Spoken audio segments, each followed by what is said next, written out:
देखिए, जम्मू कश्मीर के हम लोग कहते हैं कि दो टुकड़े हुए हैं, लेह लद्दाख यूटी और जम्मू कश्मीर यूटी। मगर डैंग साहब, असल में जम्मू कश्मीर के चार टुकड़े हुए हैं। एक टुकड़ा हमारा चाइना के पास है, एक टुकड़ा हमारा पाकिस्तान के पास है जिसको हम पीओके कहते हैं, तो दो टुकड़े हमारे जम्मू कश्मीर के पास है। हिंदुस्तान की सरकार, हिंदुस्तान की लीडरशिप यहां पे जम्मू कश्मीर को कहती है कि जम्मू कश्मीर भारत का ताज है। तो भाई साहब, ताज क्या टुकड़ों में अच्छा लगता है? सबसे पहली बात यह है कि ताज को जोड़ने की जरूरत है। जिस आप देख रहे हैं न्यूज़ सर इंडिया और मैं हूं अरफाज अहमद डैंग। आज की खास मुलाकात में हमारे साथ मौजूद हैं फॉर्मर वाइस प्रेसिडेंट व मीडिया कोऑर्डिनेटर युवा राजपूत सभा विशाल सिंह जी। सर, स्वागत है आपका न्यूज़ सर इंडिया में।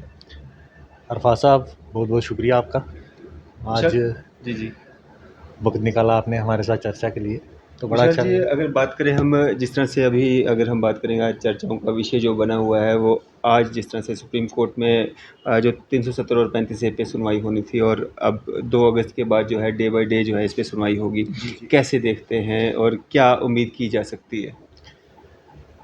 देखिए, जब भी बात करें हम जम्मू कश्मीर की, तो जम्मू कश्मीर में बड़ा ही अहम जो रोल रहा है, बड़ा ही अहम जो आर्टिकल रहा है वो 370-35 से रहा है, जो महाराजा हरि सिंह जी की देन थी।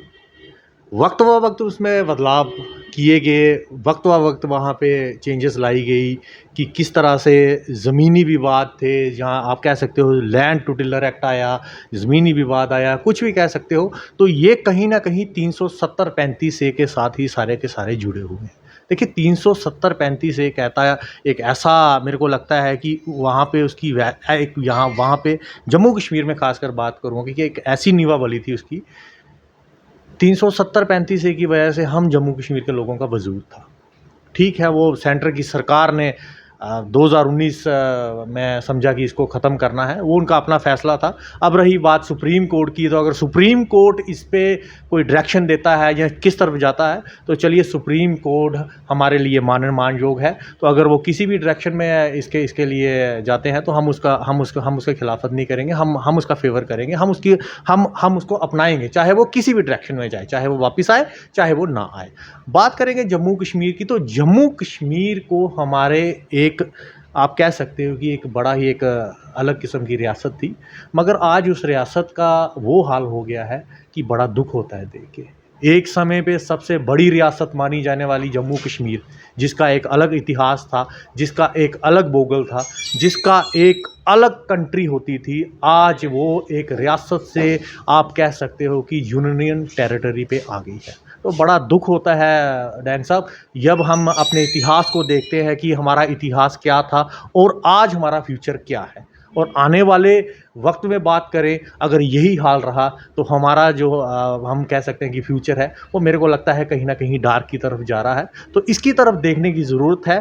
370-35 से सरकार ने तोड़ा, हमारी रियासत सरकार ने तोड़ी, तो कहीं ना कहीं ये सबसे बड़ा जो घाव लगा है, ये हम जम्मू कश्मीर के डोगरों को लगा है, हम जम्मू कश्मीर के कल्चर को लगा है। चाहे वो कल्चर हो बसोली का, चाहे वो कल्चर हो सांबा बेल्ट का, चाहे वो कल्चर हो जम्मू का, चाहे वो कल्चर हो आप डोडा भद्रवा का, चाहे वो कल्चर हो कश्मीर का, चाहे वो कल्चर हो लेह लद्दाख का, चाहे वो कल्चर हो रजौरी पुंछ का। तो सारे के सारे सूबे कहीं ना कहीं इससे अफेक्टेड हुए हैं, क्योंकि जम्मू कश्मीर में जो लोग बाशिंदे थे जम्मू कश्मीर के, वो जम्मू कश्मीर के रहने वाले थे और वो सदियों से पीढ़ियों से रह रहे थे। मगर आज जम्मू कश्मीर की जो हालत हो गई है, आप देख सकते हो कि हम बड़े पदों की बात करेंगे, बड़े एडमिनिस्ट्रेशन लेवल की बात करेंगे, एलजी साहब हमारे बाहर से हैं, माना कि एलजी साहब बाहर से हैं, मगर उसके नीचे जो एडमिनिस्ट्रेशन है वो जम्मू कश्मीर की क्यों नहीं है? क्या डैंग साहब, हमारे जम्मू कश्मीर में कोई ऐसा काबिल व्यक्ति नहीं है कि बड़े पदों पे बैठे? सेक्रेटरी लेवल पे कौन बैठे? जम्मू कश्मीर का कोई नहीं है। डायरेक्टर लेवल पे कोई नहीं है। नीचे की बात करें हम, बड़े बड़े एडमिनिस्ट्रेशन में जो भी अफसरान बैठे हुए हैं, वो कोई मेरे को लगता नहीं है कि जम्मू कश्मीर का है। और जम्मू कश्मीर की बात करेगा कौन अगर जम्मू कश्मीर के अफसर नहीं होंगे? तो इसकी तरफ देखने की ज़रूरत है। आपने कहा कि जम्मू कश्मीर जो है अंधेरे की ओर जा रहा है। 5 अगस्त 2019 के बाद जो है जम्मू कश्मीर में कुछ भी सही नहीं हो रहा है। क्या कुछ सही नहीं हो रहा है? एक तो ये आपने कहा कि ऑफिसर्स जो हैं, जो हर ऑफिस में अगर हम बात करेंगे डायरेक्टर्स या प्रिंसिपल सेक्रेटरीज या मैक्सिमम जो है बाहरी राज्यों के यहाँ पे लगाए गए। उसके अलावा क्या कुछ ऐसा हो रहा है जो नहीं होना चाहिए था, जिससे हम जम्मू कश्मीर जो है वो अंधेरे की ओर जा रहा है? देखिए डैंग साहब, एक बड़ी पुरानी कहावत है, बढ़िया हकीम जो होता है, जो बढ़िया डॉक्टर होता है, वो आदमी की, इंसान की नब्ज़ पकड़ के उसकी बीमारी समझ लेता है। बिल्कुल। और जो बढ़िया राजनेता होता है, जो बढ़िया लीडर होता है, जो बढ़िया नेता होता है ना, वो इंसान का चेहरा देख के उसको पकड़ लेता है कि इसको क्या प्रॉब्लम है। बिल्कुल। और सबसे बड़ी प्रॉब्लम यहाँ पे हम हमारे हमारे जो लीडरशिप में विफल हो रही है, लीडरशिप जो हमारी, जो हम फेलियर ऑफ लीडरशिप कह सकते हैं, कि लोगों की परेशानी वो देख नहीं रहे, उनको लोगों की परेशानी समझ नहीं आ रही। हमारा जम्मू कश्मीर आज किस तरफ जा रहा है? देखिए जम्मू कश्मीर में आज आप देख सकते हो कि स्मार्ट सिटी का नाम ले रहे हैं, स्मार्ट, इसको स्मार्ट बनाना है, मगर स्मार्ट भाई साहब पैसा वहाँ लगाइए जहाँ पे स्मार्ट सिटी की अच्छे तरीके से आप कह सकते हो प्रेजेंट कर सकते हो। हाल ही बरसात में आप देख लीजिए स्मार्ट सिटी का क्या हाल हुआ। देखिए जम्मू कश्मीर एक बड़ी, हम मान सकते हैं कि पहाड़ी एरिया है, यहाँ पे पहाड़ भी हैं, प्लेन भी है, यहाँ पे आपको बड़े किस्म के लैंड मिलेंगे, क्योंकि यहाँ पे कुछ और तरह का सिस्टम है। यहाँ पे आपको एक बहुत बड़ा इलाका है जम्मू कश्मीर का, हर एक जगह का अलग अलग आप देख सकते हो कि रहन सहन है, हर जगह का अलग अलग स्थिति है। तो कहने की बात यह है कि डैंग साहब देखिए जम्मू कश्मीर का आज नौजवान कहाँ है? क्या नौजवान के पास नौकरी है? आप खुद एक जर्नलिज्म में हो, आप कईयों लोगों के इंटरव्यू लेते हो, आपको ये बेहतर जानते हो कि युवाओं की नौकरी कहाँ है। आज युवा हमारा आप देख सकते हो नशे की तरफ जा रहा है। तो ये कहीं ना कहीं हमारे जम्मू कश्मीर के फ्यूचर को डार्क में लिया जा रहा है। और डार्क में लेने की जो सबसे बड़ी वजह है वो मेरे को लगता है फेलियर ऑफ लीडरशिप। मैं लीडरशिप पे दोष दूंगा, क्योंकि अगर लीडरशिप स्ट्रांग होती तो आज हमारा जम्मू कश्मीर बड़ी रियासत से आज यूटी में कन्वर्ट नहीं होता। महाराजा गुलाब सिंह जी ने इसका गठन किया था, महाराजा हरि सिंह जी ने इसका सेशन किया था भारत के साथ। और भारत जिस समय जम्मू कश्मीर का सेशन भारत के साथ हुआ था, उस समय का जम्मू कश्मीर और आज का जम्मू कश्मीर में बड़ा ही अंतर है। मैं बात बताना चाहूँगा अपने आपके चैनल के व्यूअर्स को। देखिए जम्मू कश्मीर के हम लोग कहते हैं कि दो टुकड़े हुए हैं, लेह लद्दाख यूटी और जम्मू कश्मीर यूटी, मगर डैंग साहब असल में जम्मू कश्मीर के 4 टुकड़े हुए हैं। एक टुकड़ा हमारा चाइना के पास है, एक टुकड़ा हमारा पाकिस्तान के पास है जिसको हम पीओके कहते हैं, तो 2 टुकड़े हमारे जम्मू कश्मीर के पास है। हिंदुस्तान की सरकार, हिंदुस्तान की लीडरशिप यहाँ पे जम्मू कश्मीर को कहती है कि जम्मू कश्मीर भारत का ताज है। तो भाई साहब ताज क्या टुकड़ों में अच्छा लगता है? सबसे पहली बात यह है कि ताज को जोड़ने की ज़रूरत है।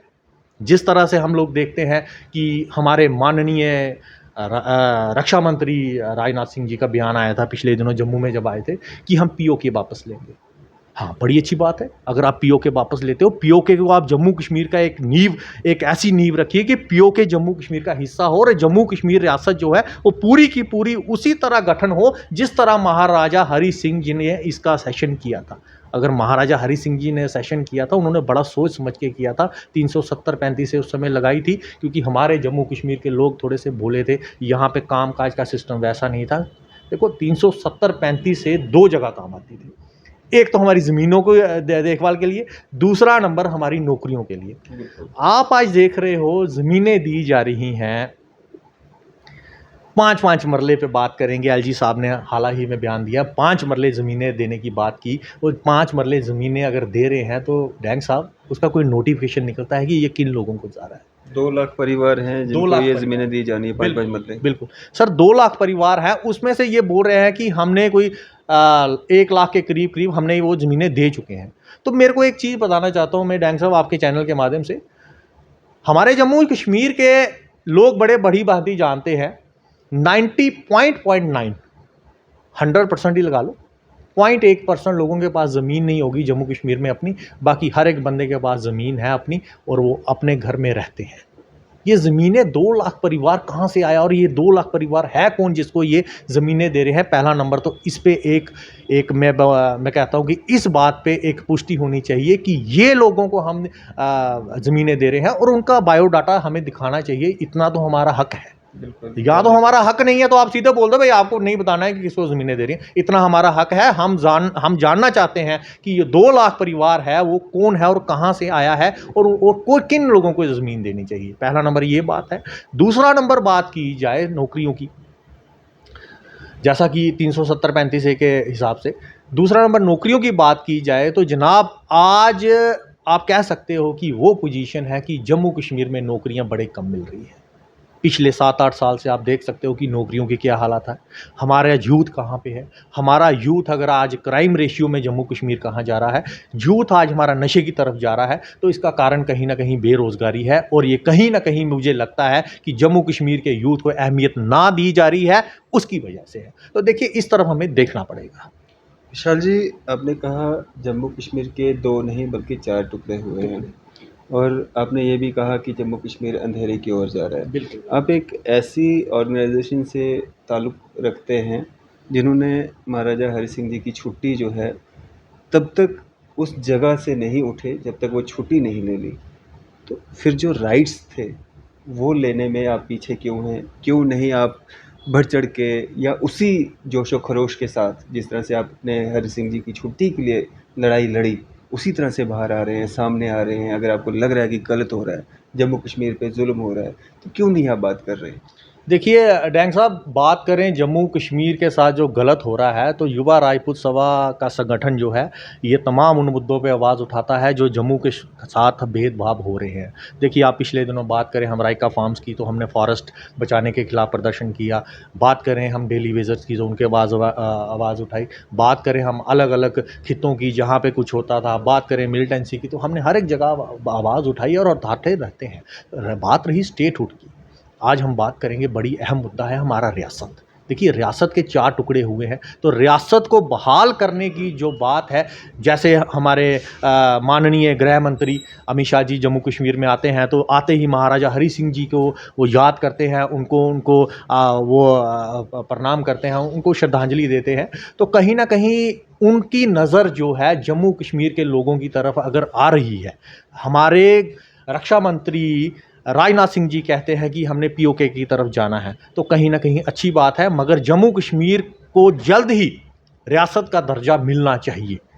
अगर ये रियासती दर्जा हमें मिल जाता है, तो सबसे बड़ी हमारी कामयाबी ये होगी कि हमारा जो यूथ है, हमारा जो फ्यूचर है, वो कहीं न कहीं एक ट्रैक पे आएगा। वो ट्रैक पे आने की बड़ी ज़रूरत है क्योंकि जम्मू कश्मीर का फ्यूचर कहीं न कहीं आज डगमगा रहा है क्योंकि फ्यूचर होता है यूथ। मैं यूथ पे बड़ी बारी आता हूँ, यूथ पे बड़ी बारी बात करता हूँ क्योंकि यूथ को एक दिशा देने की ज़रूरत है और वो दिशा जो है, हमारी लीडरशिप जो है कहीं न कहीं विफल हो रही है।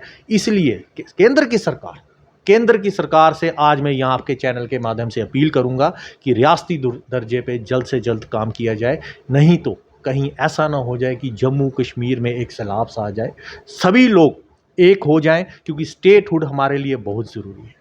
स्टेटहुड हमारे लिए बहुत ज़रूरी है। इसी के साथ-साथ आपको आप बेहतर जानते हो इस चीज़ को, जम्मू कश्मीर और लेह लद्दाख इन्होंने 2 यूटीज़ बनाई थी।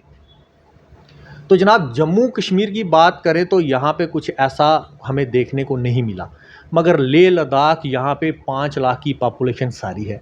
उन्होंने लड़ के अपनी पीआरसी वापस ले लिया, अपनी आइडेंटिटी वापस ले ली कि यहाँ पे हमारा ही हक रहेगा। मगर जम्मू कश्मीर एक इतनी बड़ी रियासत है, यहाँ पे इतने लोग रहते हैं, अलग अलग सूबे से रहते हैं, अलग अलग कास्टिज़म से रहते हैं, हम लोग इकट्ठा क्यों नहीं हो रहे?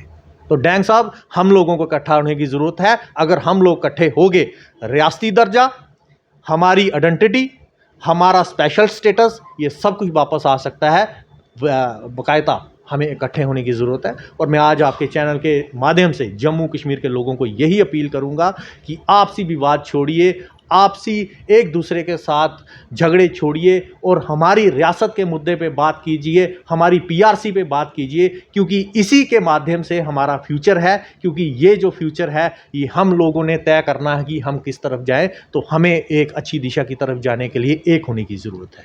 विशाल जी, जिस तरह से हम बात करें पूरे जम्मू कश्मीर की जितनी भी रीजनल पार्टीज़ हैं या नेशनल पार्टीज़ हैं, हर कोई कहता है कि इलेक्शन का रोना हर कोई पार्टी जो है वो रो रही है, लेकिन स्टेटहुड की कोई बात नहीं कर रहा है। पीआरसी की जिस तरह से आप बात रख रहे हैं, उस तरह से कोई पीआरसी की बात नहीं कर रहा है। ये क्या कारण है? देखिए आज